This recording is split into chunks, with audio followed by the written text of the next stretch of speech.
I'm Molly here with Rose City RV of Michigan, and today we're going to take a look at the 2025 Avenger 25MKB. Is this the correct model for you, you may ask? Here are 5 key specifications to help you decide. This model can sleep up to 6 people, has a weight of 6,282 pounds, has an overall length of 29 feet 11 inches, and has a height of 10 feet 8 inches, and features 1 slide out. So let's take a look inside. Okay, so welcome inside. We're going to take a look at the kitchen first. This is a newer model. This has done really well so far. It's really user-friendly. I love that we have our theater seating directly across from the TV, and the TV here is massive, but doesn't eliminate any of this couch space here. This is an awesome unit for a family who's just getting started here, very budget-friendly. So, L-shaped kitchen here, some storage above our sink we have here. Magnets on all of these as well. Some spice rack storage there. Regular microwave, not much you need to know there. Range fan with a light in it as well. And then our 3-burner range here. And then it has the glass top, which you see a lot now. That just allows you to have that extra counter space when you're not using it. So lots of counter space in this model. Really user-friendly and space-friendly for a bunkhouse of this size. So again, back to the range in the oven here. We've got our oven located there. Underneath of there, we have our converter with our fuses and our breakers right inside of there. So all your 12-volt and 110 stuff in one place. Next to that, we have our CO2 leak detector and propane leak detector. Always make sure that that's functioning. That's the #1 most important safety unit on this whole coach. Some nice drawer storage here. And then, like I said, big countertop space. You could easily eat here if you wanted to with this flip-up countertop extension. Most people do not eat inside, and if you'd notice, that's why a lot of these dinettes are going by the wayside, because people want to be comfortable. They eat most of the time outside. In a pinch, you need to eat inside. You have a place to do that. But massive TV, like I mentioned before. Really long oblong window here that gets that light in and allows you to see on that campsite side. So I like that. Next to that, we have our docking speaker there. So Bluetooth speaker allows you to use it inside or out. And then over here, we have our double door refrigerator located there with our nice big freezer storage there. And then our pantry space, nice and big there. Next to that is the theater seating that I was discussing that is directly across from the TV, so you're not giving up that function in a bunkhouse like you do on most models. Thermostat located here for our furnace and air conditioner. That's blinking because we don't have power. Bathroom here, and fairly large bathroom too.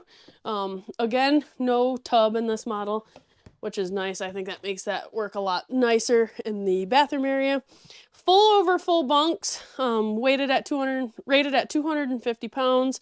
So you can easily sleep two kids or an adult on these, along with some storage underneath of there. Now, next to our entry door here, we have our main controls. So our slide out and our awning controls here, along with our interior and exterior awning light. So that's going to do it for the back. Let me show you the bedroom area. This is going to be a queen walk-around bed, so we can get all the way around in this bedroom.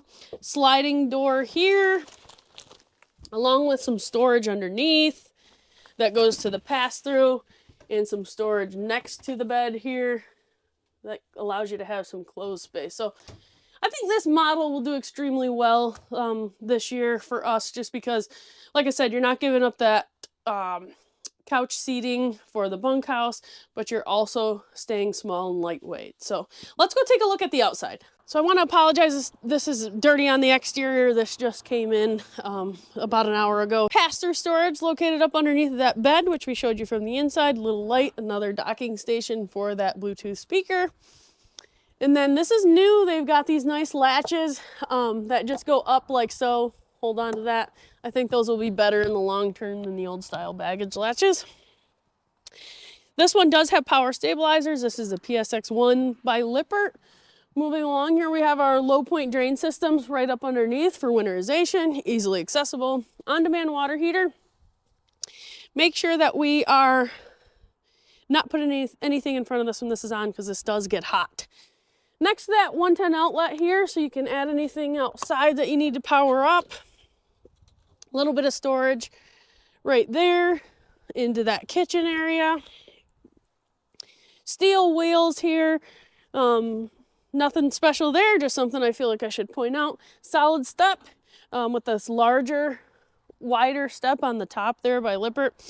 Little bottle opener here, not necessary for everybody, just kind of an added feature. If you look up here, we can see the LED lights underneath of the awning, which you see commonly. Now, this awning I feel is pretty large for the size of this trailer as well. I really just feel like there's a lot of value in this particular model for the RVer that it brings. That family camper that can't necessarily afford anything extra large, they don't have the tow vehicle, and just don't want to add that to their budget on top of all the other things that having a family brings. So that's really nice about this model. And then we have our capital grill located here, so that gives us our flat top and then our little outside refrigerator. So it gives you that space on the outside. And then up underneath here is where our propane hooks up there. And then, like I mentioned, I apologize, this is dirty. It just came in. We'll get it a bath and get it up on the lot.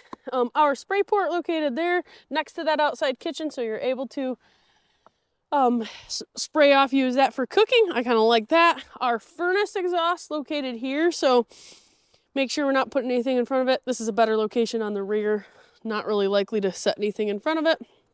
And then we have our spare tire I mentioned before. Make sure you're asking about a spare tire. Every RV should have a spare tire, and that's something you can find people cheaping out on these lower budget RVs. So regardless of your budget, you need a spare tire. Underneath of here, sewer outlet connection. So we're gonna have our gray and our black hookup located there. And then our outside shower gives you hot and cold on the outside. Cable port hookup to feed those inside TVs with cable if the campground has it. City water connection allows you to hook up on site, so you can use that water pressure off the hose from the campground. Our slide mechanism is right here. And then I like that they do this. They give you this outside storage where they can. Rockwood's famous for just giving you storage where you can. You don't typically see this on these budget-friendly RVs. So I like that they do that there. And then another sewer outlet. So this is going to have 2 gray tanks as well. Just kind of gives you that extended stay, which I like. And then our freshwater drains located up under here, just like on the other one. And our black tank flush here. Again, don't get this mixed up. I like that they're in separate locations. Don't get it mixed up with the city water connection. Make sure when you're hooking these up to water, you're paying attention to what you're hooking up to. Then our freshwater connection here. This is what fills your onboard tank if you want to use that pump if the campground doesn't have a hose. State campgrounds and such never have water. So there's that. And then this is the other side of that pass-through storage there up underneath of the bed.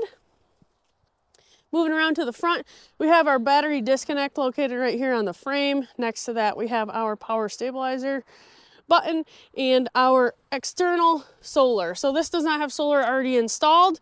That allows you to plug straight in and add solar, what we would call like a mobile or suitcase solar.